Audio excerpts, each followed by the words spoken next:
afflicted with a disease slowly consuming his body. The only escape from his harsh reality was a strategy game he played obsessively day and night, right until his final moments. Yet death wasn't the end. He awoke within the very game he loved, completely powerless, lacking status or abilities. Now, trapped in this world he once fled to for comfort, he must fight to survive, build strength from nothing, and rise to conquer the world that's become his new reality. The story centers around a young man named Takuto, who spent most of his time absorbed in a strategy game called Eternal Nations. Confined to a hospital bed, Takuto found solace and meaning only in playing Eternal Nations, and eventually died with the game still running. But his death wasn't final. Moments later, he opens his eyes, finding himself sitting on a throne amid ancient ruins in a forest. His first thought is about how incredibly fresh and real the air feels. Suddenly, a woman approaches him, gently asking if he's finally awake. When she reveals her face, Takuto instantly recognizes her as Atu, an elven character from Eternal Nations. Atu respectfully calls him Your Majesty, leaving Takuto utterly confused, wondering what on earth is happening. As an experienced anime fan, he quickly figures out he must have somehow been transported into the world of Eternal Nations, the very game world he spent countless hours in. But this realization brings more questions. Typically, Atu would only address her king this way if he were the Lord of Minagra, the nation Takuto previously led in the game. Atu speaks again, this time calling him Takuto-sama, and explains further. She mentions Takuto is the first ever player to conquer nightmare difficulty using Minagra,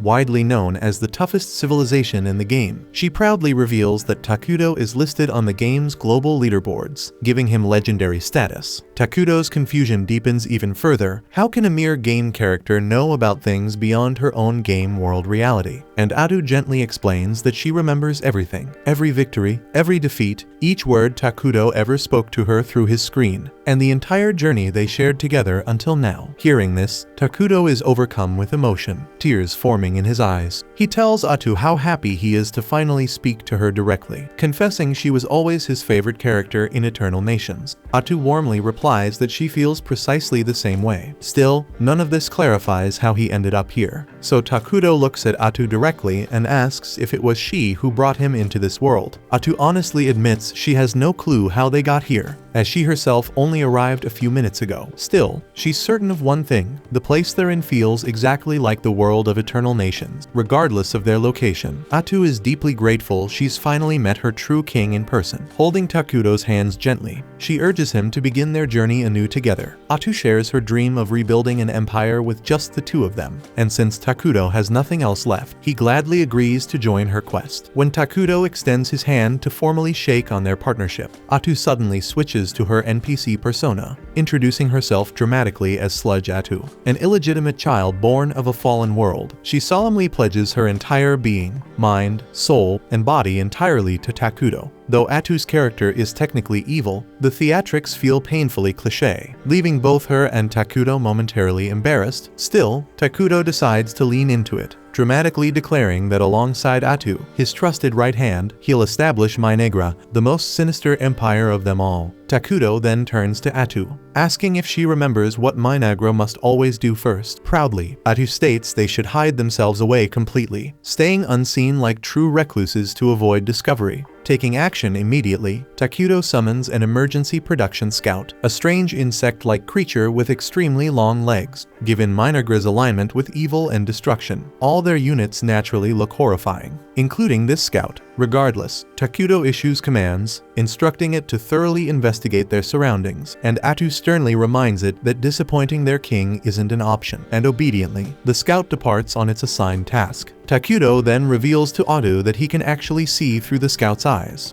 confirming to both of them that the world indeed works just like the game. He briefly explains to Atu how summoning works here. His current total magic power is at 200 MP, and creating the scout consumed 100 MP. Takuto carefully considers his options for spending his remaining magic points. Building a base would cost only 20 MP, but he also wonders if he should prioritize defense by summoning a warrior. Unfortunately, doing so would consume more power than he currently possesses. In Eternal Nations, Atu is classified as a hero character, making her particularly powerful in combat. But since their new journey has barely begun, Atu's current strength level remains only at level 3, which is quite low. Anyway, thanks to the scout's reconnaissance, Takuto gains a clear picture of their surroundings, which primarily consists of endless forest. So this setting proves an ideal location for establishing Minagra's base, though Atu finds it unsettling that there's absolutely no wildlife or available food nearby. Realizing it would be too dangerous to relocate, Takuto instructs the scout to extend its search and explore an even wider perimeter. Atu then begins feeling downhearted, believing she's not contributing enough to assist her king. Seeing her discouraged expression, Takuto gently reassures her, saying that simply having her by his side is more than enough. Deeply touched by his sincere words, Atu instantly becomes even more devoted to him. Meanwhile, their scout soon discovers a campsite inhabited by a group of dark elves. Takuto hesitates, unsure what their next move should be because accidentally encroaching on another group's territory could cause serious problems, so he figures it's best for them to lay low for now. Atu suggests optimistically that if things do take a turn for the worse, they can simply escape together. Her encouragement boosts Takuto's confidence, so they decide to quietly observe the dark elves from a safe distance and find out what they're doing here. But suddenly, 3 dark elves stumble directly into them, catching both Takuto and Atu off guard. Takuto freezes in surprise, realizing the dark elves he'd planned to carefully avoid, those same elves he was prepared to flee from if they ever crossed paths, are now standing right in front of them. Both he and Atu remain unsure about how the encounter will turn out, but recognizing the importance of staying calm in situations like this, they manage to maintain their composure. At the same time, the Dark Elves have no intention of harming anyone. They explain that they've recently been driven from the city they once called home and have desperately led their people into the forest to seek safety. And after a difficult journey, they've managed to set up a temporary shelter in this cursed land. However, with no food available, they're in a desperate situation, knowing their children will starve without supplies. Captain Nagi, leader of the Dark Elves, is currently exploring this bleak forest alongside his soldiers, increasingly worried their journey might have been completely futile since the area seems utterly lifeless. Several of Nagi's men start complaining bitterly, arguing it might have been better if they just stayed and died back in the city, rather than starving out here. They recall grim stories about the forest being cursed by a mysterious man, a place where neither life nor love can ever flourish. Nagi quickly warns them against losing hope, reminding his people that if they falter now, their children waiting anxiously back at camp won't have any chance at all. He firmly reminds them their kids still have faith in them, and that turning back empty-handed simply isn't an option. Still, as Nagi continues forward, he can't help but reflect on his soldiers' grim words. Deep down, he knows they're not wrong. The chances of survival here seem impossibly slim, but as their leader, he can't afford to show fear or give up because his people depend on him to guide them safely through this crisis. Walking deeper into the woods, Nagi suddenly senses the presence of Takuto and Atu. A wave of dread rushes through him, afraid that these unknown entities might attack without mercy and wipe out his entire team. Whatever choice he makes next could determine the fate of his people, so Nagi steels himself, deciding to approach diplomatically. When Nagi finally reaches them, he's taken aback by Takuto's shadowy, spirit-like appearance, though Atu seems relatively normal. Without hesitation, Nagi immediately drops to his knees, prompting his followers to do the same. Then, with a voice full of humility, he apologizes for entering their territory uninvited. Atu, glaring coldly at Nagi, sharply questions him, demanding to know why he would trespass despite knowing it was forbidden. Nagi nervously explains their desperate circumstances, how their people were banished without warning, forced to flee their city without supplies, the exhausting journey,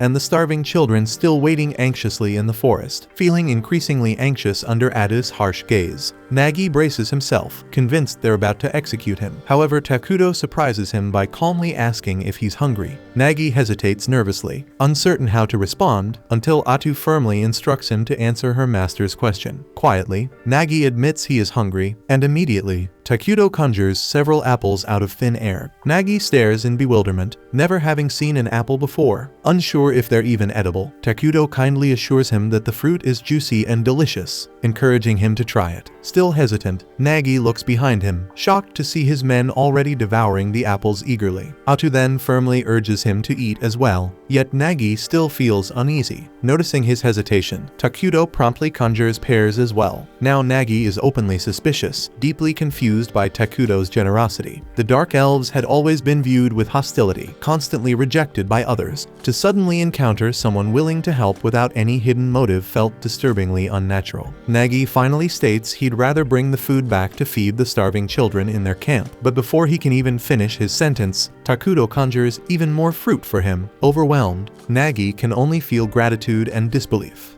Meanwhile, back at the camp, the Dark Elf children lie weak and exhausted, silently praying for rescue. Suddenly, they catch a familiar scent in the air. Their prayers are answered because Nagi and his soldiers have returned, bringing with them more food than they've ever seen. Nagi joyfully tells everyone to prepare for a feast, and soon they're all eagerly eating, and the starving children quickly regain their strength. One of the elves then curiously asks Nagi where he got all the food, but Nagi avoids giving details. Instead, he simply tells them fate finally smiled upon them. Yet deep in his heart, he remains haunted by the memory of the mysterious, intimidating figure he encountered in the forest. After the meal, everyone falls into a peaceful sleep, except for Nagi, who remains awake, staring thoughtfully into the fire. As he stands watch, Elder Molter approaches quietly, gently pulling Nagi out of his deep contemplation. Molter expresses gratitude for Nagi's efforts, but mentions that the fruit tasted unlike anything he's ever known, even after living 200 years. Nagi nods, agreeing that the fruit definitely tasted strange.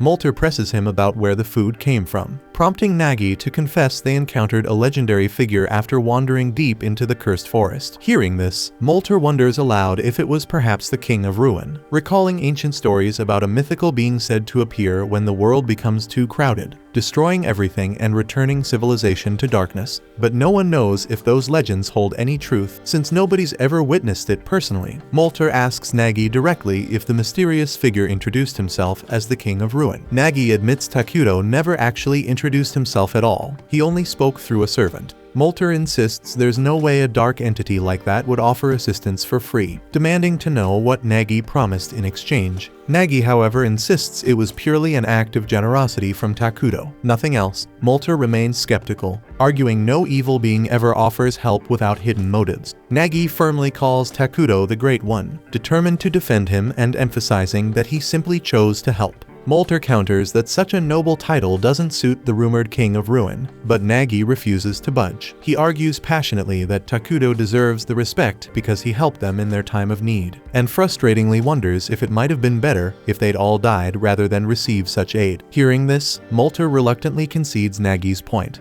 agreeing to handle negotiations personally when the time comes to repay their mysterious benefactor. Nagi gazes over at his sleeping people, silently questioning when they might finally rest without fear. At the same time, Atu is thoroughly upset with Takudo for wasting valuable mana by feeding total strangers. She sternly forces him onto his knees as he tries to explain he simply felt sorry for them. Atu can't believe his recklessness, reminding him sharply they don't yet know whether Minagra will be peaceful or brutal, or how many battles might lie ahead, so wasting mana like that could be dangerous. Realizing she might have gone too far scolding her own king, Atu quickly apologizes, but Takudo gently reassures her, reminding her they're partners and that he couldn't survive in this place without her by his side. He also admits feeling awkward around the Dark Elves, suggesting perhaps he's shy. Atu is surprised. She'd assumed Takudo was deliberately playing the role of a dignified king, communicating solely through her as his servant. The two laugh and tease each other playfully for a moment, until Takudo's summoned scout finally returns. The next morning, Nagi readies himself for another trip to see Takudo, prompting Elder Molter to question if he is truly ready to see the Dark King. Molter is convinced that since they've already chosen to rely on the Dark King's help, they must be ready to meet whatever demands he eventually makes. Nagi disagrees, pointing out that Takudo has never mentioned wanting anything in return. But Molter insists that creatures of darkness always expect compensation for their favors. Still, Molter reluctantly admits that for now, they have no choice but to trust Takudo, since there's nowhere else left to go.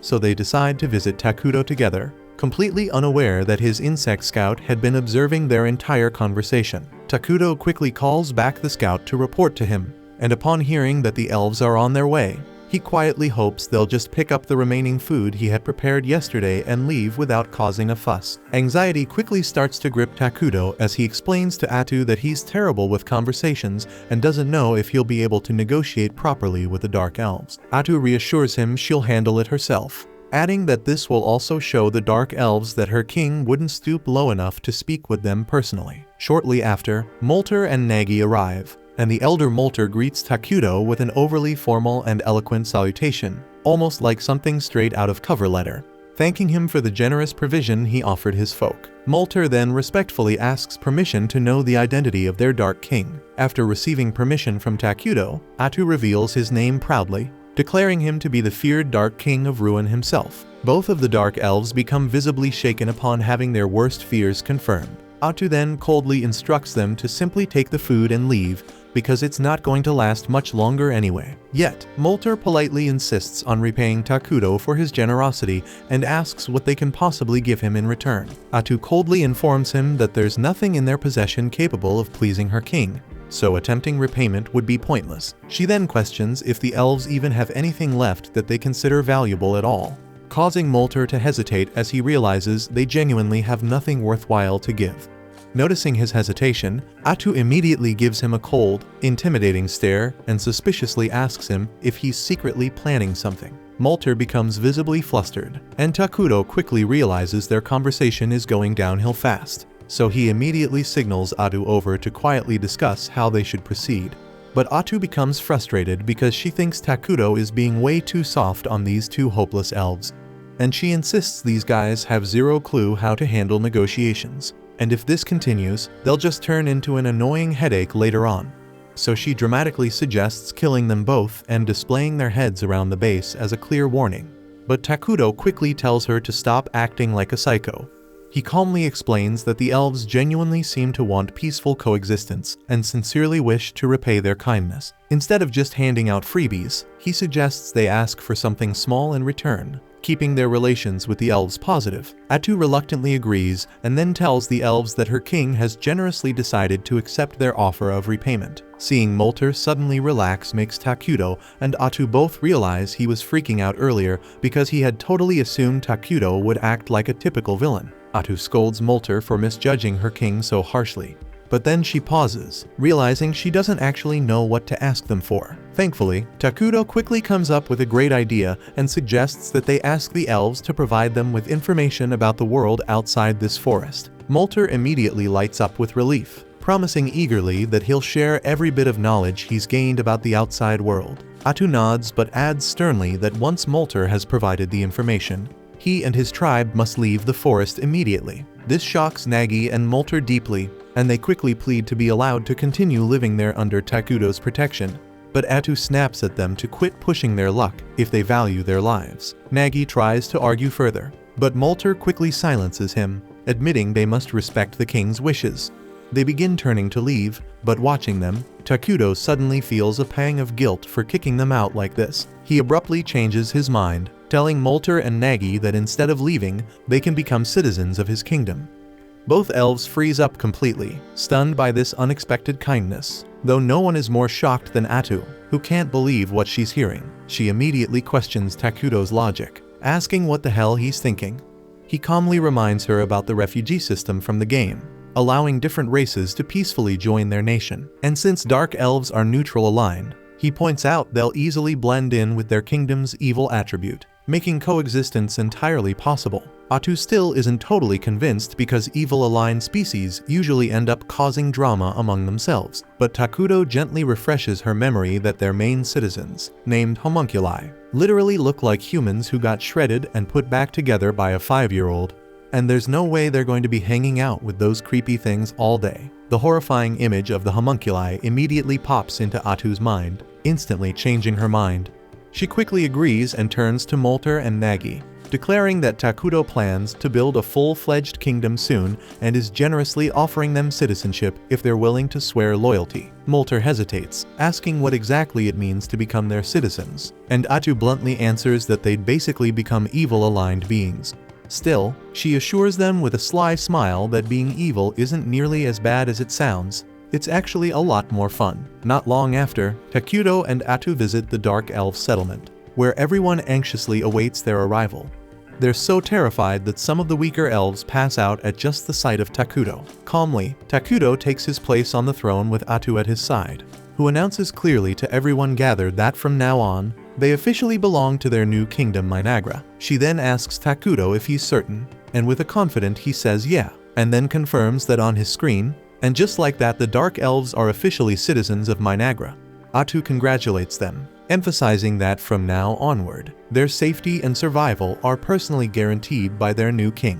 Nagi wonders out loud if that's really it, because he doesn't actually feel any different, despite supposedly becoming an evil being. Almost immediately, he regrets speaking too soon when a wave of overwhelming hatred suddenly floods through him and the rest of the elves. Painful memories of being persecuted and attacked surge in their minds, filling them with an intense desire for revenge. Seeing everyone suddenly suffering, Takudo softly asks if they're all right, and hearing his genuine concern, Nagi becomes emotional, deeply moved by the realization that someone finally cares about them. With tears streaming down their faces, the Dark Elves start passionately cheering for Takudo, leaving him a little overwhelmed but deeply touched by their enthusiasm. After a few days, Molter presents a map of the continent to Takudo, who immediately collapses in disbelief. Atu asks what's troubling him, and he simply gestures towards the map, saying their starting location couldn't be any freaking worse. They're stuck on a continent shared by two damn gigantic, powerful civilizations. On one side is the Holy Kingdom of Qualia, a massive human nation worshipping Arlos, the creator, and known for being annoyingly righteous and strictly good-aligned. On the opposite side lies Elna, the Elemental Alliance, a nation of elves devoted to nature. They're equally on the side of good, making Atu realize they're literally sandwiched between two huge civilizations that would wipe them out in an instant if discovered. Panicking, Atu falls beside Takudo in despair, but Takudo quickly regains composure, reminding her that as long as they keep a low profile, they can quietly grow stronger. He recalls that their main race, the homunculi, were dumb as rocks in the game and terrible at research. Luckily, now that they've got Dark Elves on their side, things should go much smoother. Soon after, the Dark Elves arrive for a meeting, this time bringing along Emle, Nagi's assistant. Nagi introduces her as a nerdy genius who knows way more than him about foreign kingdoms, and insists she'll definitely prove useful. Atu conveys to the elves that their dedication has pleased the king, and she announces they're all about to receive major responsibilities,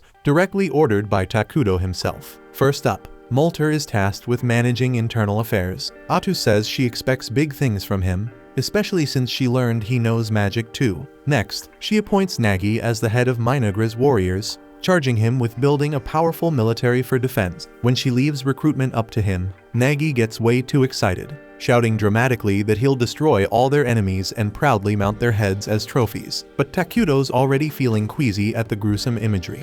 He quietly remarks that war is barbaric, and Atu clarifies for the confused Nagi that their king actually prefers peace, so he needs to chill out with the killing talk. This just confuses Nagi even more, who wonders what kind of dark king of ruin is into peace. Molter, seeing Nagi's confusion, sarcastically teases him and confidently states that, unlike Nagi who clearly has more muscles than brains, he himself will prove far more useful to Takudo. Nagi immediately takes it as a challenge, boasting loudly to Takudo that he's young and full of energy, ready to tirelessly serve the king without rest. Atu completely misunderstands their little competition as genuine dedication, mistaking them for workaholics instead of two idiots desperate for Big Evil Daddy's approval. She turns to Takudo, asking if they should send them on a resource-collecting mission, but Takudo suggests a better idea: beautifying the land and building proper homes. Atu immediately relays this to Molter, instructing him to gather timber for building, but to make sure he doesn't ruin the beauty of the forest. Molter eagerly agrees, boasting that Dark Elves were originally forest dwellers anyway,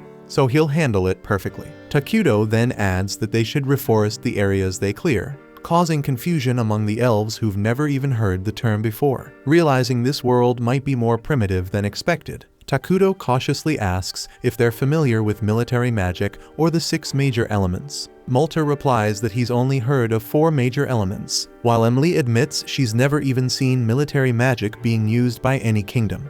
Takudo and Atu exchange looks, realizing they've hit a jackpot. This world is even less advanced than they'd thought. giving them a huge advantage to leap ahead quickly once they implement advanced magical technology. Atu patiently explains that reforesting means rapidly regrowing new trees to replace ones they've cut down, using magic. The elves mention they do regrow trees naturally, but admit they never considered using magic to speed things up. Atu describes how reforesting employs the 6 major elements to rapidly grow new trees, then promptly credits this discovery to Takudo, even though it's a total lie. She starts glazing Takudo shamelessly, bragging about how he even created those special fruits the elves ate earlier, especially mentioning that grapes are her personal favorite. Emily excitedly confirms Atu's words, then says that she also planted some grape seeds, and they've actually started sprouting. Takudo himself is stunned by this revelation, not expecting earth-based fruits to grow so easily here. Suddenly inspired, he quickly tests his theory by magically creating a coin from earth. When it works, he's thrilled to realize he could potentially introduce advanced technologies like gunpowder, drastically accelerating the growth and superiority of his civilization compared to others. Elsewhere in the Holy Kingdom of Qualia, the situation was starting to escalate as well. Saint Selena led a unit of knights across the snowy foothills, fully committed to eliminating the dangerous beasts terrorizing nearby townlets. The moment a pack of goblins rushed into view, Selena calmly raised her staff, incinerating them instantly with her sacred fire. The holy blaze dissipated into the sky after obliterating the monsters, and gentle sunlight poured down onto the charred earth, prompting flowers to bloom in their place. Turning to his astonished knights, their captain proudly announced that Selena's divine power purged monsters of evil alignment, leaving behind blossoming flower fields, and it was her ability alone that had allowed them to maintain such strong diplomatic ties with the elves. Following the brief skirmish, Selena confronted the cardinal, urging him to send paladins southward, warning that she'd recently sensed an ominous disturbance within the cursed forest, but the cardinal flatly refused, claiming the cursed forest sat at the far edge of the continent, and deploying paladins there would require special authorization from those above him. Unfazed, Selena firmly warned him that she would personally handle the matter if no troops were sent. Initially, the cardinal tried pushing back, but quickly caved under her icy glare, promising instead to send whatever limited forces he could personally command. Meanwhile, back in their own domain, Takudo and Atu were focused on developing their newfound territory, beginning by constructing decent homes for the Dark Elves. They'd already thrown together a makeshift throne room around Takudo's throne, and he was thrilled by the idea of finally hosting important meetings with the prominent members of his kingdom. Right then, Molter, Nagi, and Emily entered, ready for action. Atu informed them that it was about damn time to kick off their first official council meeting. But before the meeting could start, Emily eagerly approached Takudo, revealing a gift, an elegant new outfit that, to his mild embarrassment, was dangerously close to femboy territory. Still, Takudo gratefully accepted the new clothes, admitting his old garments were getting embarrassingly filthy, and thanked the elves sincerely.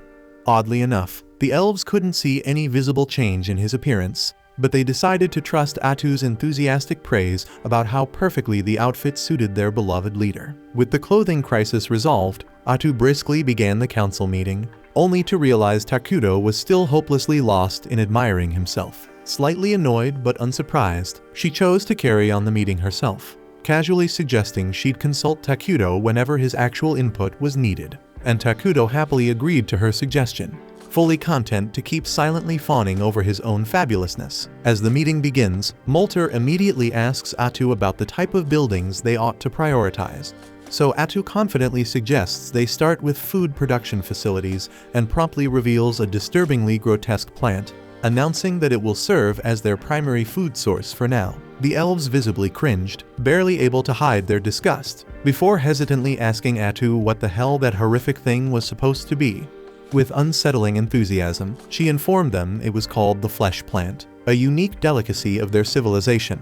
According to Atu, it produced meat that tasted disturbingly similar to human flesh but was incredibly nutritious. Horrified by this revelation, the elves quickly clarified they weren't exactly into eating people. Atu assured them the flesh plant was just a temporary solution for their food shortage, and soon enough they'd have far less disturbing options available. After that unsettling announcement, she explained they'd also need storage units and administrative buildings near the farms, so Emily promptly volunteered to oversee those structures. Next, Atu shifted gears to the next crucial topic on the agenda: research. She emphasized that obtaining cutting-edge tech was absolutely critical for a fledgling nation like theirs. Molter, intrigued, asked her specifically what sort of technology they should focus on, and Atu excitedly revealed their target would be magical tech. Takuto practically lit up with excitement upon hearing that, and Molter eagerly declared that as a skilled mage, he'd put in his best effort to impress their king. He followed up, asking precisely what kind of magical tech they should aim for, and Atu enthusiastically revealed they'd dive straight into military magic research. She explained that standard attack spells were pitifully limited, barely managing to handle a handful of enemies, while advanced military-grade magic could annihilate entire cities or even reshape terrain to their advantage. Molter, now fired up, immediately agreed to round up all magically gifted elves and begin working on groundbreaking magical spells that hadn't even appeared yet in their world. Then Atu moved on to the final topic of the meeting: their military strategy. Nagi perked up instantly, excited that it was finally his turn to shine. But Takuto quickly burst his bubble by bluntly stating they wouldn't heavily invest in their military right now. Atu backed him up, pointing out armies cost a shitload to maintain but produced nothing useful during peaceful periods. Nagi protested strongly, arguing they lacked sufficient power to properly defend their king, and thus should definitely prioritize their military. Molter also joined in, reminding them that both he and Nagi had massive bounties placed on their heads as Dark Elf leaders, meaning their kingdom might soon become a juicy target for enemies. Understanding their concerns, Takuto quickly came up with a smarter alternative: creating a hero to defend the kingdom. Atu immediately agreed, admitting heroes were expensive upfront but required zero upkeep, making them the perfect choice given their current situation. The elves stared blankly, clearly having zero clue what the hell a hero was even supposed to be. Atu quickly clarified that heroes were ridiculously powerful beings who served directly under the king. She explained that each hero had certain conditions that needed to be met before summoning them, but she confidently reassured them they'd be able to summon their first hero fairly soon. Takuto, pumped as ever, was already hyped up at the idea. He remembered that nearly everything in this world required mana, and a kingdom could only gather that mana directly from its own people. The happier the citizens were, the more mana they'd produce, and Takuto made a silent vow right there. He'd turn this kingdom into the happiest damn place on the entire planet. At the same time, far away in the holy kingdom of Qualia, a junior paladin named Lornius had just gotten the dubious honor of being selected for an investigation team heading straight into the notorious Cursed Forest. Accompanying him was a veteran paladin named Wordle, whose favorite pastime was clearly making Lornius's life a living hell with his constant teasing. Wordle immediately started bitching about the tiny size of their investigation unit, consisting of only 2 paladins and a handful of mercenaries. He grumbled loudly about how the church should seriously start taking Saint Selena's prophecies more seriously. Lornius cautiously agreed, though he was painfully aware nobody could predict what the higher-ups had planned. One thing he did know, though, was that if they managed to pull off this investigation, they'd receive huge rewards. But if things went south, his head would definitely be the first on the chopping block. Back in Minagra, Takuto strolled through the developing kingdom, inspecting the early stages of his civilization with a deep sense of nostalgia. It was a scene he'd witnessed thousands of times before, but always through a screen, never in person. This time, he was right in the thick of things. Emily eagerly gave him a detailed tour, proudly explaining that dark elves excelled at constructing treehouses. Although right now the housing project was crawling along since the elves had prioritized cultivating the flesh trees.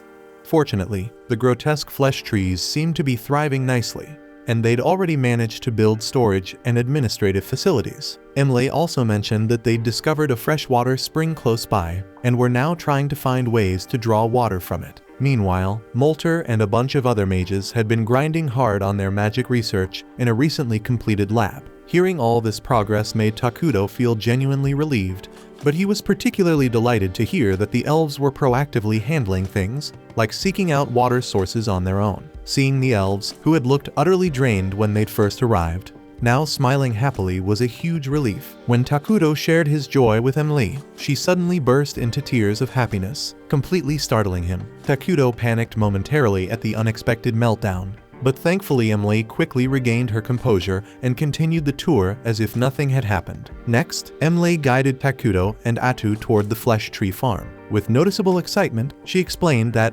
thanks to the tools Takuto had generously provided, they'd soon be able to enjoy their very first harvest. After that, Emily guided them toward the freshwater spring the elves had discovered earlier, but immediately noticed the vibe was totally different this time around. Instead of clear, sparkling water, it had turned murky and dark, leaving Emily visibly crushed, assuming it had become unusable. Before Atu could even explain why that wasn't the case, Molter and Nagi also arrived to check out the water. Both of them quickly agreed with Emily, believing the spring had been ruined. But Atu just casually scooped up some of the gloomy-looking liquid and took a long sip, assuring everyone that it was perfectly safe. Atu then clarified that the spring only looked creepy and unsettling because it had officially become part of Minegra, all thanks to a neat little feature known as cursed terrain. Takuto chimed in, gently telling the elves to take a deep breath. As soon as they inhaled the gloomy air, they were instantly energized, their minds clearer and their bodies revitalized. Atu happily explained that cursed terrain grants bonuses to any creatures aligned with evil, while severely messing up anyone with neutral or good alignment. Since the Dark Elves were now officially part of Minegra, and therefore had evil alignment, the water posed no threat whatsoever. Nagi cautiously took a sip himself, confirming her words. Atu added that soon enough, the entire forest would transform into this sinister-looking cursed terrain. Regardless, Takuto immediately started worrying aloud, pointing out that cursed terrain stuck out like a sore thumb. Molter nodded gravely, agreeing that once the entire forest turned this ominous shade of creepy, they'd become easy targets for their enemies. Naturally, Nagi jumped at the chance to once again insist they desperately needed an army. But both Takuto and Atu reassured him again that their solution was to summon a hero. Molter, still clueless about what exactly a hero was, pressed for more explanation. Atu decided that a hands-on demonstration would be far more effective than another lecture. Without warning, Atu released a bunch of pitch-black tentacles from her back, effortlessly slicing through the nearby trees like they were toothpicks. Before revealing smugly that she herself was a hero, she casually mentioned that she only had about 1% of her full power available. Yet she could still obliterate entire armies on her own. Takuto eagerly hyped heroes up even more to the stunned elves, bragging that heroes were truly badass, continuously growing stronger with no effort at all. Realizing he'd gotten a bit carried away, he quickly shifted the conversation and scolded Atu lightly, telling her that showing off didn't require chopping down innocent trees and insisting she clean up the mess afterward. The elves, however, were beyond impressed. They immediately declared Takuto an amazing ruler for having subordinates powerful enough to cause such casual devastation. Fired up, they decided that they absolutely had to construct a magnificent palace worthy of such a king. Takuto awkwardly protested that he didn't really need anything grand right now, but the elves refused to budge, insisting there was no way in hell they'd let their esteemed king live in ordinary homes like theirs. Atu sided with the elves, pointing out that constructing a palace would boost everyone's morale. Unable to argue with that logic, Takuto relented, admitting that while his real dream was a badass flying fortress someday, he'd settle for a regular palace for now. Elsewhere, the investigative team commanded by Lornias and Wordle has finally set out southward toward the cursed forests. Wordle remains disgruntled by their limited numbers, prompting Lornias to remind him this was genuinely the best the Empire could offer. Given that most troops were tied up with the turmoil in the north, it turns out a swarm of malicious creatures had unexpectedly appeared across the northern lands, attacking villages and setting everything ablaze. Naturally, any available reinforcements were immediately sent to manage that catastrophe. Hearing this, the mercenaries start chatting amongst themselves, muttering how rough it's going to be for the poor bastards sent north. They all feel relieved they dodged that assignment even if the pay was sweet, because word is, there's a terrifying witch mixed up in that mess, and they'd rather steer clear of anything involving a witch. Lornia is curious about this witch rumor, later corners one of the mercenaries, a guy named Bargo, to ask about it. Bargo admits the rumor is that a single witch is behind all the northern chaos, but Lornias dismisses the idea outright, saying no single person could possibly control that many monsters. Bargo quickly agrees, figuring it must actually be some sort of cult activity, but then Wordle chimes in, telling Bargo to shut his mouth before he accidentally curses them all. Lornias then snaps at Wordle, noticing that the guy's been drinking on the job again. He starts lecturing him about how, as paladins serving their god, They're not even allowed to touch alcohol. But Wordle dismisses his scolding casually, even challenging him to a theological debate before abruptly losing interest when a waitress brings him another round of drinks, which prompts him to flirt shamelessly instead. Bargo then turns back to Lornias, seriously asking why the Empire sent 2 paladins this far south. He starts worrying again about the possibility of another witch being involved, openly admitting that if that's the case, he and his men might pack up and bounce before things go south. Lornias honestly replies he doesn't know the details either, but just then Wordle butts back in, casually mentioning he's already gathered some intel from his new waitress friend. Apparently, a bunch of dark elves recently fled into the cursed forests, and the higher-ups likely just want someone to keep an eye on them. Hearing this, Bargo instantly relaxes, saying they'd better deal with the dark elves quickly. After all, those bastards are notorious for their nasty curses and stealthy assassinations. Lornias completely agrees, saying that ignoring the dark elves now will only lead to bigger trouble down the line. But Wordle immediately tells him to calm down and take it easy, reminding him this mission is strictly recon. If things even hint at getting messy, they're packing up and running the hell out. But Lornia's always a stickler about vanquishing evil wherever it shows up. Stubbornly insists that as paladins, retreating from danger isn't an option. Wordle scolds Lornias, telling him to stop chasing glory and only fight when it's absolutely necessary, instead of jumping into danger every chance he gets. He reminds Lornias that he's got family waiting at home, and so does everyone else on this mission, so they need to think twice before risking their lives. Meanwhile, back in Minogra, the first harvest from the flesh trees is finally ready. Sitting atop a massive altar at the center of town, Takuto stands in front of the fruit pile as all the dark elves watch him intently, eager to see what's about to go down. Suddenly, Takuto channels his mana directly into the fruits, and right before everyone's eyes, they transform into a giant bug monster. The elves are utterly blown away, amazed that Takuto just created life from a bunch of weird fruits. Atu immediately starts hyping him up, boasting that this miracle isn't even 1% of Takuto's true power. She tells the elves that with their ongoing devotion, Takuto will become even stronger and pull off even crazier feats, and they erupt in cheers for their king. Later on, Takuto returns to his throne, relieved that he successfully managed to produce a bug monster in exchange for food. Though it was a standard feature in the original game, he still doesn't fully grasp how exactly this mechanic works out in the real world. However, Atu tells him they shouldn't sweat the details, since they've now established a reliable method to produce more creatures to serve the kingdom. She excitedly adds that it's about time they moved on to the next phase of their plan, and Takuto agrees, mentioning he'll summon a hero as soon as they've stockpiled enough mana. Excited, Atu asks who he plans to summon, and Takuto casually replies that he's thinking about calling Isla, Queen of the Bugs. Atu nods, saying that's definitely a solid choice. While Takuto enthusiastically starts explaining Isla's perks, she can buff all insect-type monsters, allowing them to dominate on the front lines, and she can also produce larvae to handle mundane tasks, providing essential support to the kingdom on multiple fronts. Atu appreciates that he clearly put serious thought into this choice, and Takuto sheepishly admits that Isla was honestly the only safe option available. Since the other potential heroes are completely unhinged, Atu wholeheartedly agrees, joking that the other heroes would require years of intensive therapy. Takuto chuckles in response, acknowledging he hopes to summon them eventually, but definitely not anytime soon. Meanwhile, Lornias and the group finally arrive at the Dark Continent, quickly running into their first major threat, and it's a towering hill giant. Lornias immediately tries to command the mercenaries into a defensive formation, but Wordle cuts him off, telling them all to chill because he'll handle this big guy himself. He bluntly adds that they don't have time to waste, and it'll be faster if everyone just stays out of his way. The rest of the group watches in awe as Wordle calmly walks toward the hill giant with his sword drawn. Completely unfazed by its monstrous size, Wordle channels holy energy into his blade, while the giant, oddly polite, waits patiently until he's done. When the giant finally swings his massive club, Wordle casually blocks the blow and slices right through it like it's made of cardboard. Not missing a beat, he launches himself at the stunned monster, delivering a whirlwind of rapid slashes before the giant even has a chance to process what's happening. With the giant crashing down lifelessly,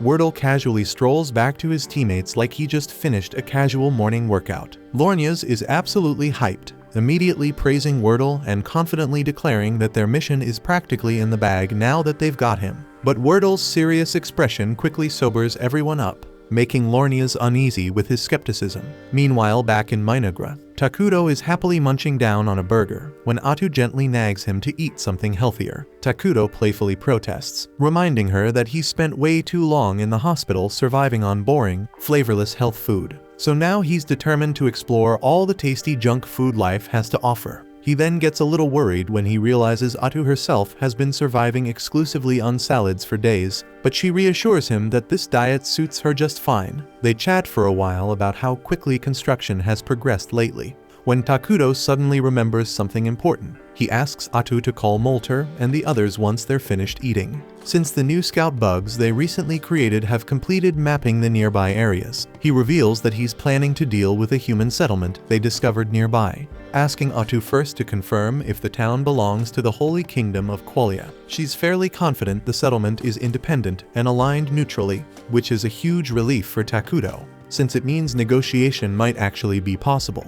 Takudo optimistically hopes nothing disastrous occurs during their interaction, and Atu jokes that he's definitely jinxing them by even mentioning it. Takudo laughs confidently, assuring her nothing crazy like that could happen. But of course, at that very moment, he receives an urgent message from one of the bugs. An armed group is heading directly toward their forest. Takudo instantly grows serious, instructing Atu that they should try resolving things peacefully if possible, but if push comes to shove, they better be prepared to throw down. At the same time, the armed group making their way into the forest is none other than Lornia's and Wordle's crew. As they push deeper, Wordle suddenly raises a hand, signaling everyone to stop because he sensed someone's presence approaching them. Sure enough, Atu emerges from the trees wearing dark clothes that completely conceal her identity. Wordle immediately demands she identify herself, and Atu calmly claims she's a dark elf who's found refuge here alongside her people because there's nowhere else safe for them to go.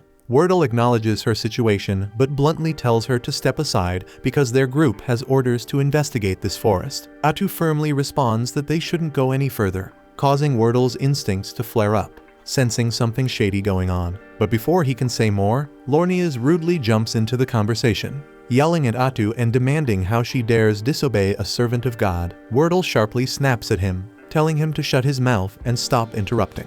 Lornias is visibly frustrated at being rebuked over such a trivial issue, but Wordle swiftly resumes his conversation with Atu, explaining they cannot turn back simply because she asks them to, then pointedly asks if there's something she's trying to hide within the forest. She insists there's nothing here but elves who simply wish to live peacefully and questions why he's so hell-bent on invading this godforsaken forest. After a moment of hesitation, Wordle sighs and finally reveals their reason. The Saintess recently had a vision of an immense evil hiding here, and thus he cannot return until he verifies this personally. The mercenaries gasp in shock, having been kept in the dark about such a critical detail. Lornias immediately starts flipping out, demanding to know how Wordle could casually spill classified information like it's some local gossip. Wordle snaps back at him again, shouting that sometimes secrets must be shared openly. But Lornias, furious and flustered, angrily retorts that even a high-ranking paladin like Wordle doesn't have the authority to reveal divine prophecies without permission from their superiors. However, Wordle politely asks Atu if they can at least take a quick look inside the forest. But suddenly, her attitude completely shifts as she bluntly tells them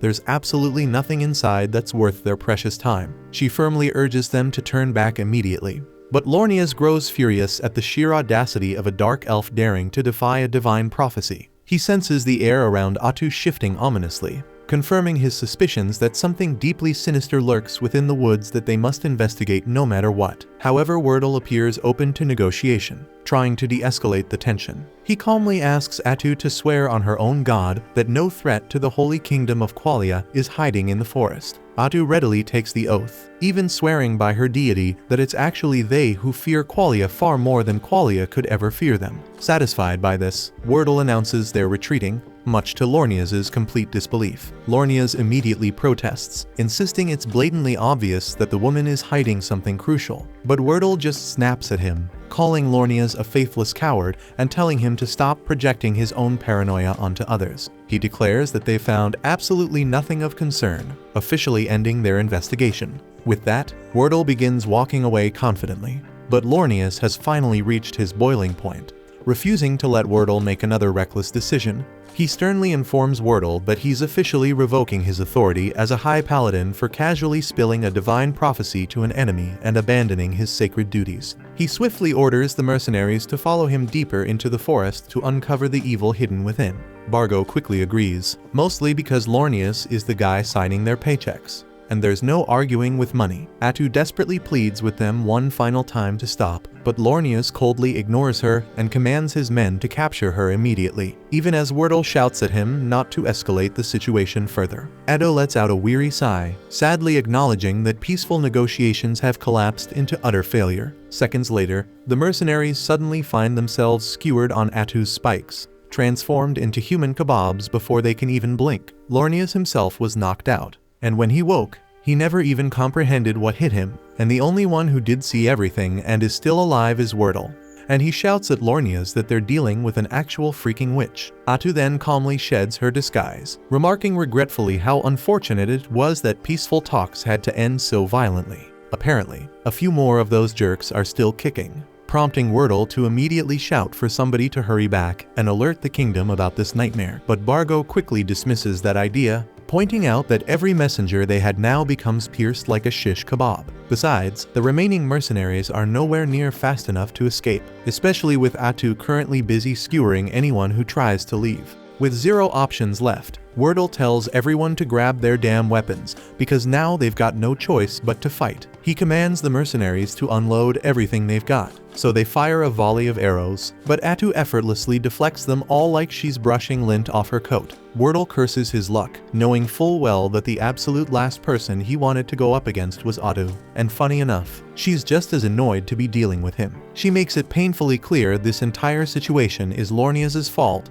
because if they had just agreed to leave the forest alone, she would have let them walk away. But no, Lornius had to get all noble and damn self-righteous, and now she's got no choice but to kill him. Lornius finally realizes he screwed up royally and turns to Wordle, asking if he even knows what the hell this freaking thing really is. Wordle admits he suspected something was off from the moment they first saw her, which is exactly why he wanted to leave without throwing hands. But now that he's seen her true form up close, he's certain Atu is a witch, but not the storybook kind either, because a witch in this world is a certified calamity class monster, officially recognized as a national level threat. Someone like her is way out of the mercenaries' league, so Wordle orders them to fall back and leave this to him and Lornius. Both men charge Atu, reciting their sacred prayers to power up their attacks. Atu doesn't take them seriously at first, just blocks their strikes and mocks them for being so weak. But then they actually manage to slice through 2 of her tentacles, and suddenly she realizes this might not be the cakewalk she thought. She quickly figures out their holy magic is giving them bonus damage against her demonic body, and Wordle assumes that if they just cut off all her tentacles, she'll be helpless. Not wanting that to happen, Atu grabs 2 of the nearby mercenaries and takes them hostage, using their bodies as meat shields to stall their assault. But Wordle coldly tells Lornius that if they don't stop Atu now,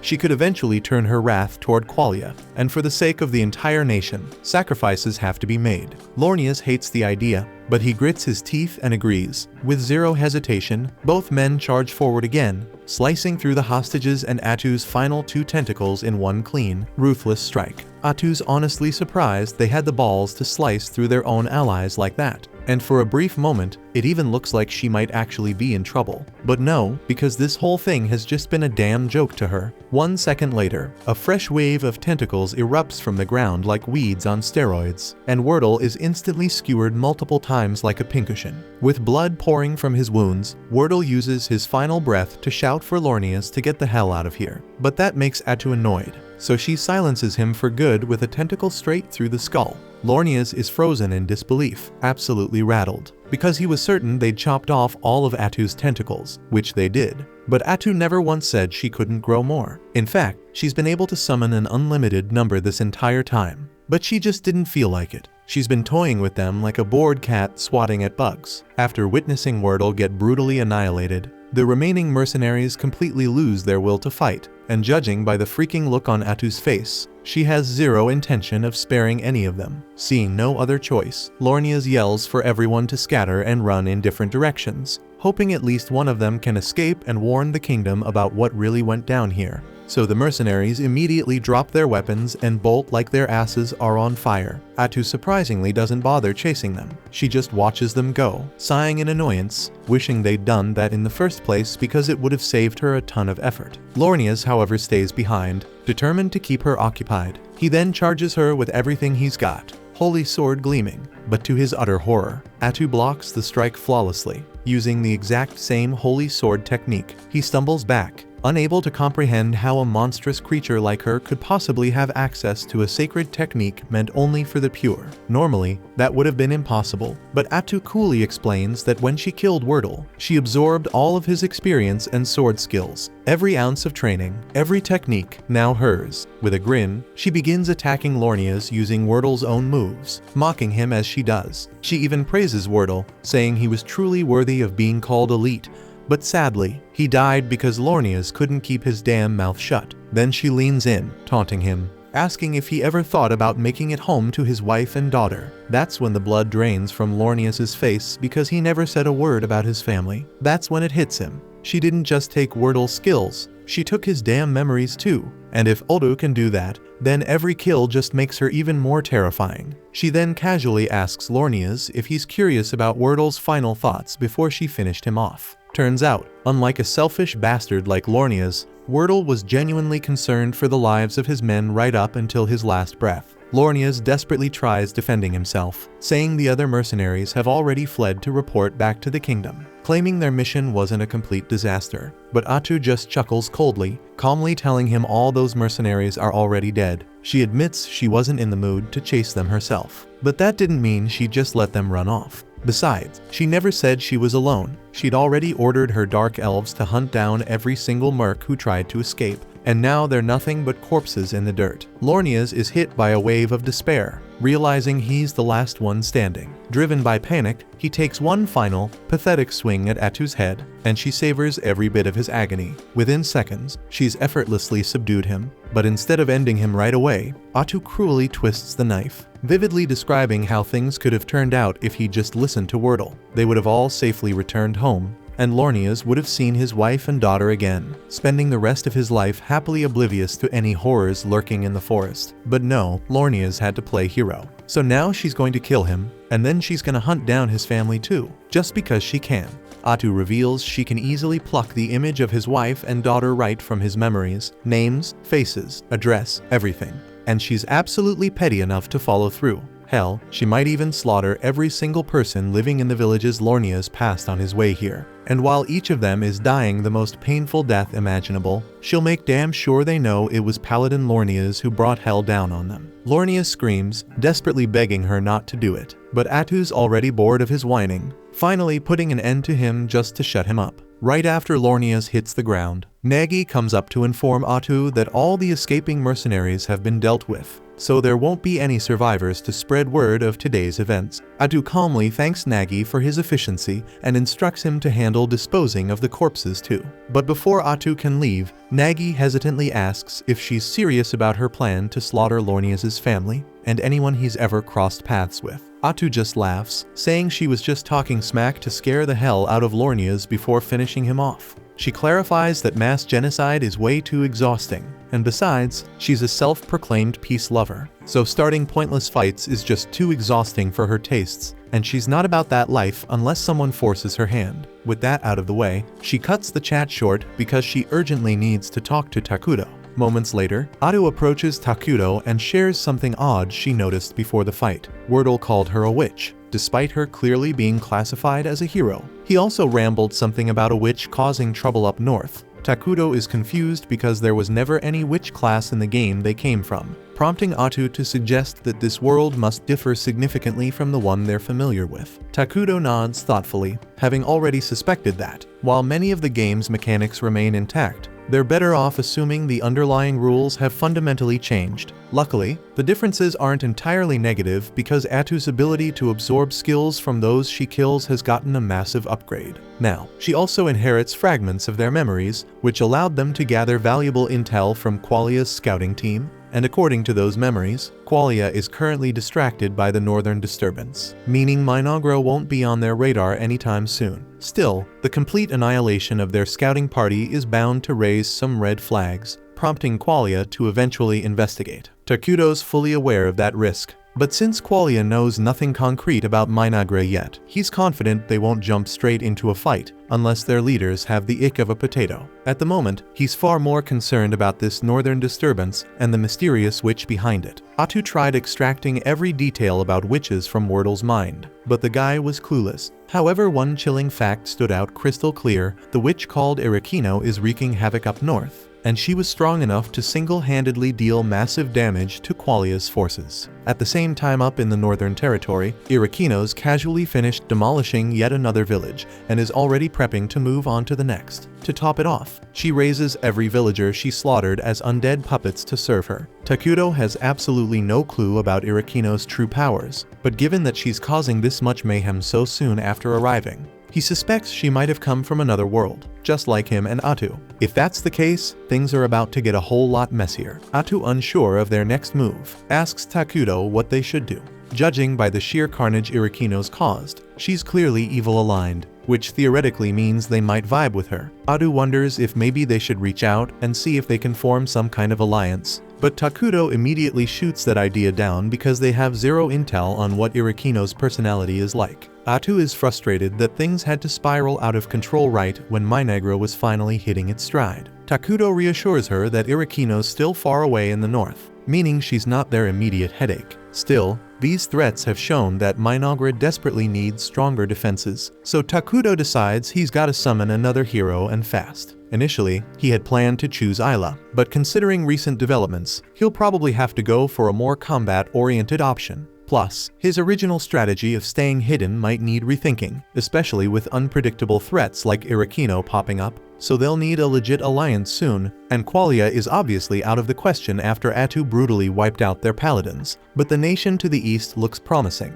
They're neutral, haven't interacted with Minagre yet, and seem like potential ally material, so once the palace construction wraps up, Takuto plans on heading over there himself to size them up and see if teaming up is viable. At the same time, over in that very same eastern city, they're getting slammed by a barbarian attack. Fortunately, their badass staff wielder annihilates the attackers effortlessly with a massive lightning strike. Citizens start cheering and praising her for protecting them, but she quickly reminds everyone it's way too early to celebrate, because there's clearly a lot more trouble on the horizon. Back in Minagre, Atu and Takuto finish up their discussion, and as she's about to head out, she pauses, awkwardly apologizing for getting a bit carried away with the paladin earlier. She knows Takuto usually prefers avoiding unnecessary bloodshed, but Takuto just gives her a blank stare, calmly asks her why on earth she thinks he'd be bothered by that. That's when it hits her. Takuto might seem gentle, but at the end of the day, he's literally the physical embodiment of evil, so there's not much violence in this world that's gonna bother him.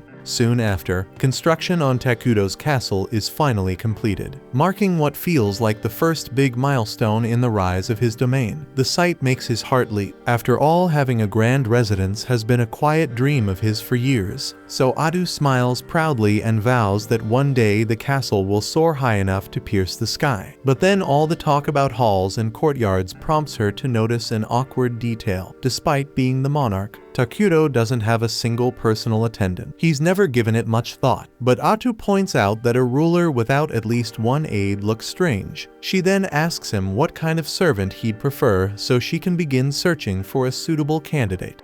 Takuto answers with a shy smile that anyone is fine as long as they are easy to speak with. Since he is terrible at conversation, he has barely exchanged more than a few words with the Dark Elves since arriving, which Atu says is mostly because he comes off to them like a dense cloud of gloomy energy. Even so, she tells him to relax because she already has a perfect plan in mind. Her enthusiasm makes his stomach knot, yet he swallows the worry and decides to let it play out to see what she does. Atu promptly calls Nagi, Molter, and Emle, then orders them to assemble every little girl in the village because the king desires them. Takuto and Molter both freeze at the wording, and Molter, trying to be fair, asks why she issued such a command. Atu's reasoning is that younger girls would be gentler partners while Takuto practices small talk, but instead of saying it plainly, she blurts that Takuto likes little girls. That goes too far, so Takuto cuts her off before she adds anything worse and tells her to explain explain herself properly without making him sound like a lolicon. Once the full explanation is out, Molter and the others exhale in relief, since the king only wants an approachable attendant. He requested younger candidates because the kingdom is short on manpower, and he refuses to pull skilled adults from vital work just to serve him. Children who are not doing heavy labor, yet seem like the least disruptive option, which is why he asked for them. Impressed by how considerate he is, Molter's group agrees to bring suitable children to meet him, and Takuto actually feels hopeful about finally having people he can talk with each day. There is one detail he forgot to account for, and it hits the instant the kids arrive. To ordinary villagers, he still looks like a disaster in human shape, his aura heavy enough to spook anyone, so the moment the children see him, they burst into tears. Takuto feels crushed after the fiasco with the children, and seeing his expression, Atu turns to Molter and asks if there are any little ones who wouldn't burst into tears at the sight of their king. But given how things stand, Molter cannot name a single safe choice. Maggie then asks whether Takuto has met the twins yet, but Molter admits that he kept them away because he doubted they would be suitable attendant. Their history is rough, and he feared they might accidentally offend the king. But options are running thin, so Atu tells him to call them in regardless. A short while later, the twins step into the hall and introduce themselves as Karia and Maria. Karia bows with careful respect, voice steady, while Maria talks to Takuto in a breezy, familiar tone like she is chatting with an old friend. Atu reads the weariness in their eyes and the wariness in their posture, then gently asks Karia about the sores on her skin. Karia says they came from an illness, and Molter explains that she suffered through a plague some time ago. The sickness has passed, but the marks it left behind did not fade. Atu asks what scarred Maria, and Karia answers that her sister endured something cruel and has never been the same since. Atu asks what she means, so Maria answers without hesitation that she ate her mother. The words hit like a slap,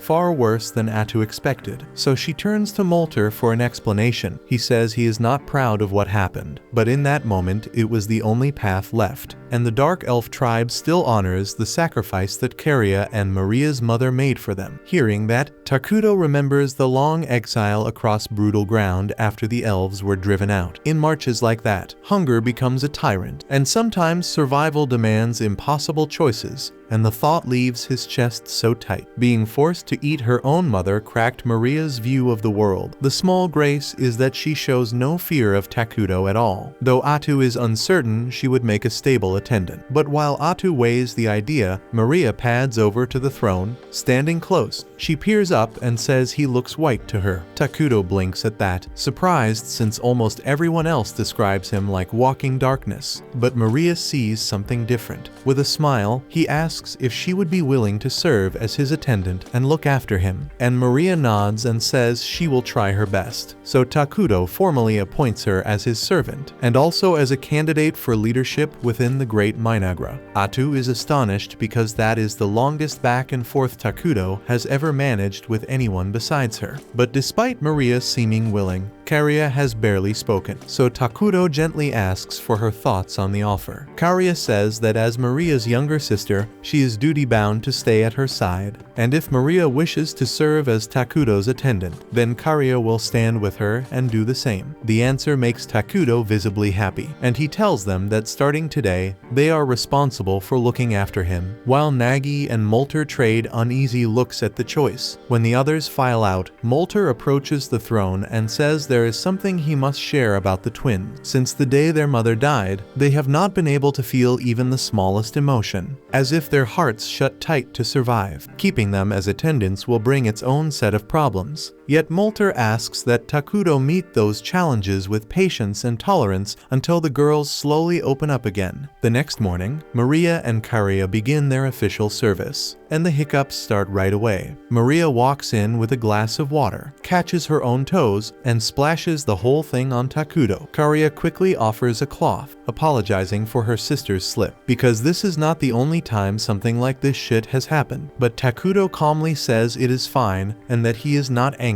Moments later, Atu enters, disappointed to see that Maria has botched another simple task. but Takuto asks her to go easy on them. Atu hates how often they fumble, yet if the king refuses to punish them, there is nothing she can do. She then reminds Takuto that he has a meeting on the schedule, and since they are his attendants, Maria and Karia are required to be present too, so they need to keep their manners tight. The council gathers soon after, and Emily delivers the first report. She oversees construction, and with the palace finished, they now have a surplus of workers available. There is also a large stock of materials still in storage, so they are in a strong position to launch another project right away. Takuto and Atu back Emily's recommendation and authorize construction of a clinic at once, since they urgently need a place that safeguards the health and safety of Minagra's citizens. Emily answers that she will mobilize crews immediately, and with building matters set for the moment, Atu asks to hear from whoever oversees resource collection. It turns out Emily also carries that portfolio,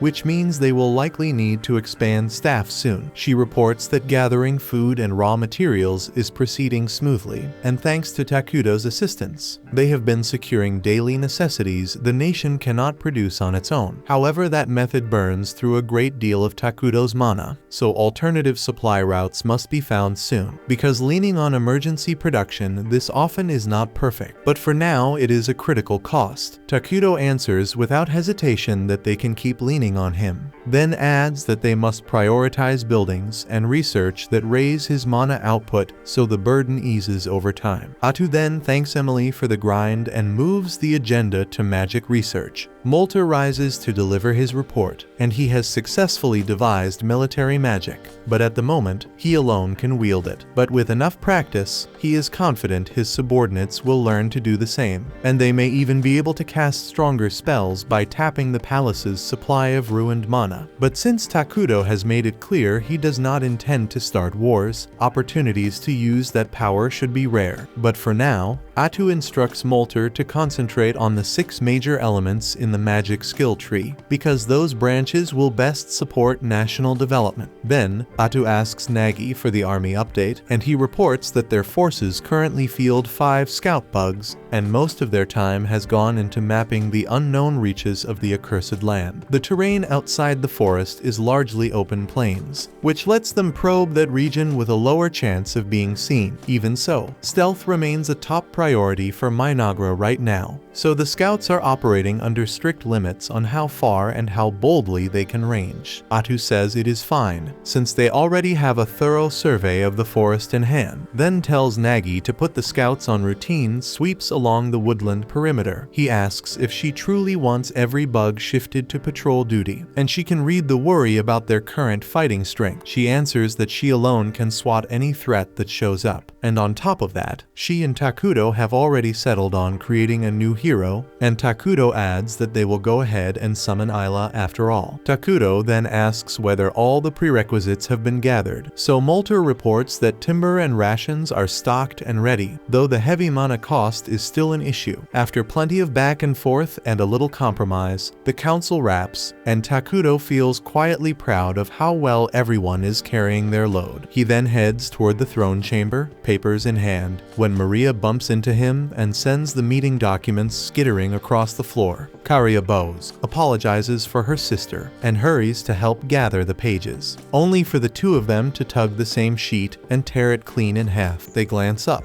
bracing for a scolding, but Takuto simply tells them it is all right and takes his seat without raising his voice. Maria steps closer and asks him straight if he is a bad person. By alignment he counts as evil, so she follows by asking why he has not killed them yet. They have been bungling constantly and pulling mistakes that would get servants executed, yet he keeps sparing them, and they cannot comprehend why. So Takuto asks what they think separates a good person from a bad one. Maria answers that a good person only does good deeds and a bad person only does bad, but he tells her that is only half true. A good person must keep choosing the right thing, so they do not lie, They do not steal, and they do not kill without cause. But a bad person does not have to do the worst thing every time, because they act out of self-interest and do what they want, whether others like it or not. In his case, what he wants is to treat them gently, so there is nothing wrong with letting small mistakes slide. And he adds that he already noticed they have been staging some of those blunders on purpose to try to make him furious. The sisters finally confess that all the mistakes were deliberate. They kept poking at boundaries, hoping he'd lose his temper and end them, because in their heads, what they did means they don't deserve to keep living. Takuto understands why self-forgiveness feels unreachable after something like that. He can't truly stand in their shoes, yet he's certain their mother chose that sacrifice so her daughters would continue, not vanish. He tells them plainly that they are free, and the truest way to honor her choice is to live fully, not shrink into guilt. The road ahead will be rough and uneven, and some days will ache more than others, but he promises to stay beside them at every single step and shoulder what he can. The sisters crumble, tears pouring as they wrap him in a tight embrace, clinging until the storm in their chests eases. A few hours later, Atu walks in and finds both girls asleep across Takuto's throne. A tiny flash of jealousy pricks her, but business comes first, and she reports to him that the survey on the nearby city is done. The nearby city is called Dragonton, and it belongs to Fonkaven, a neutral nation where multiple races live side by side. So Takuto thinks that this diversity should make talks and trade more manageable with them. But he also flags a concern because Dragonton sits way off the trade path, and that location worries him. Atu explains the reason for that location. There's a dragon vein mine beneath the area, and those veins are prized since they naturally generate mana. Strategically, securing such a source early would be huge, so she recommends moving to safeguard it as soon as they can do so wisely. But the report also notes that Dragonton is currently under assault by barbarian groups like ogres and goblins, and the defenders are clearly struggling to hold the line. Takuto asks whether the city has received any backup from its homeland, and as far as Atu can tell, no reinforcements have been dispatched, so conditions aren't improving, and if anything they're sliding. Given that picture, he assumes refugees are already on the roads. If Minagra opens its gates and shelters those people, they can strengthen their population while building goodwill with Dragonton, and down the line, that partnership could place the Dragon Vein mine within Minagra's reach. Takuto then instructs Atu to put together an envoy immediately, but on their way toward the city,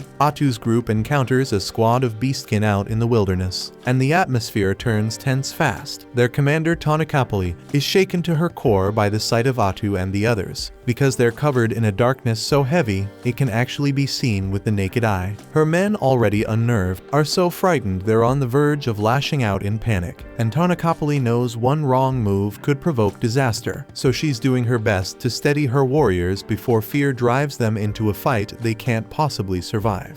Atu is still under strict orders to keep Minagra a secret, so she is preparing to erase every witness on the spot. Yet Pepe is too oblivious to grasp the danger she represents, and he casually asks her name and strikes up a conversation, a move so brazen and foolish that it catches Atu off guard and makes her stay her hand for now. In time, the two groups manage to reach an understanding, and Atu learns that Tonakapali's party is actually an envoy from Dragonton. That turns out to be a lucky break, since it saves her the trip, so she invites Tonakapali and her people to come meet the king of Minara. Tonakapali is a little on edge, since any king who can command someone as vigorous as Atu is bound to be frightening, and when she finally meets Takuto, it is worse than she imagined, because all she can perceive is an endless gulf of darkness, so she is really starting to regret the choice she made before. Then we see that before they crossed paths with Atu, the group had been attacked by a giant out in the barren lands, so Pepe, one of the staff bearers, used grass magic to locate the giant and drag it down. Sadly, with brainpower apparently stuck in the single digits, he doesn't think things through, so instead of finishing the damn job, he stands on its chest and starts demanding applause for his magic, and predictably the giant tears free and flings Pepe aside. But just before it can crush him, Tonakapali steps in and weaves grass and earth magic together, pinning the giant hard against a rock, then tells her men to kill it. Tonakapali then turns around and smacked the shit out of Pepe's head, and told him to quit acting like a damn fool, because as the lone junior staff bearer, People's lives may one day hinge on his choices. Pepe says he will try his best, yet he plainly fails to grasp how serious his role is. If giants keep battering Dragonton, it is only a matter of time before the city is wiped out, and they have no clue what is provoking the attacks in the first place. Their lone lead is a rumor about a calamity surfacing in the accursed lands, so Tanakapali said she planned to investigate and drill a little responsibility into Pepe while she was at it. She dragged him along, and now she regrets that choice, because one wrong move from him could get them all executed. Soon after, Pepe blurts out and asks Takuto to be friends, and Tanakapali panics, since speaking so brazenly to a king could merit execution. She apologizes and tries to cover for his outburst, but to her shock, Takuto actually seemed pleased by the offer and says he would be happy to be friends with him. Afterward, a welcoming banquet is prepared for Pepe and Tanakapali's party, and once everyone takes their seats, Maria and Karia bring each of them a glass of apple juice. Tanakapali sips and is astonished because she has never tasted anything this good, and the quality of the glassware here surpasses the work of the finest artisan on the continent. Pepe loves the juice too, so he asks Maria for another pour, and before the extra drink even arrives, he bounds out of his chair and starts praising Nagi for his massive muscles. Then he goes to show off his magic to Molter, and everyone lets him do as he likes, since Takuto seems fond of him. Takuto is struck by how effortlessly social Pepe is in any situation, and he is glad they managed to become friends, but he has never actually had a friend before and does not quite know what friends are supposed to do together. Then, while Tanakapali scolds Pepe, Takuto caught his attention and asks whether he would like to play a game. The room falls silent for a moment because no one expected those words, and Takuto begins to feel awkward. Then Pepe cheerfully agrees to play with him, so the two of them sit down together to play. They start with a game Pepe invents on the spot, where each of them takes a single blade of grass and they tug against each other to see which strand snaps first. Tanakapali fears Takuto might feel slighted by such a simple pastime, yet he's clearly having a great time. They keep playing for a while, and Pepe tries several of the games Takuto dreamed up. He says it was a blast and even suggests Takuto could sell them in Dragonton, but Tanakapali slices him off because it isn't Pepe's damn place to make important decisions on behalf of their city like that. Takuto is actually relieved that Pepe mentioned trade, since he's been planning to open negotiations with Dragonton for some time. But before he can move forward, he knows he'll have to put aside their personal friendship and approach the matter purely as a ruler. After they finish eating, Atu calls Tanakapali over and asks her straight out why she came to the accursed lands in the first place. The question clearly unsettles her, but she answers honestly. Her homeland has been under relentless assault from the barbarians. Atu is startled that the barbarians are striking Dragonton when they typically steer clear of big cities, and Tanakapali says that is exactly why she came to uncover what could be driving their behavior. Takuto then asks if that means Dragonton lacks the military strength to fight the barbarians effectively, and Tanakapali's pulse jumps because if he learns how bad things are in Dragonton, Minagra might decide to overthrow them rather than negotiate. She lies and says Dragonton still has sufficient power to drive the barbarians off, while insisting their unusual movements demanded inquiry regardless. Her explanation convinces everyone that Dragonton can still handle itself, but then Pepe, bless his big mouth, blurts out that he's confused, since earlier Tanakapali told him they were here because Dragonton would be doomed if they don't learn why the barbarians are attacking. Atu can't help pitying Tanakapali for having to wrangle Pepe constantly, but she and Takuto make it plain that they have no designs on Dragonton, so she can relax. For the moment, their attention is fixed on internal rebuilding, so launching wars or swallowing neighbors isn't on the agenda. The barbarians, though, are a different matter, and that threat cannot simply be shrugged off, because if Dragonton were to collapse under the barbarians, Minagra sits next door and would be the next target, which makes the problem theirs too.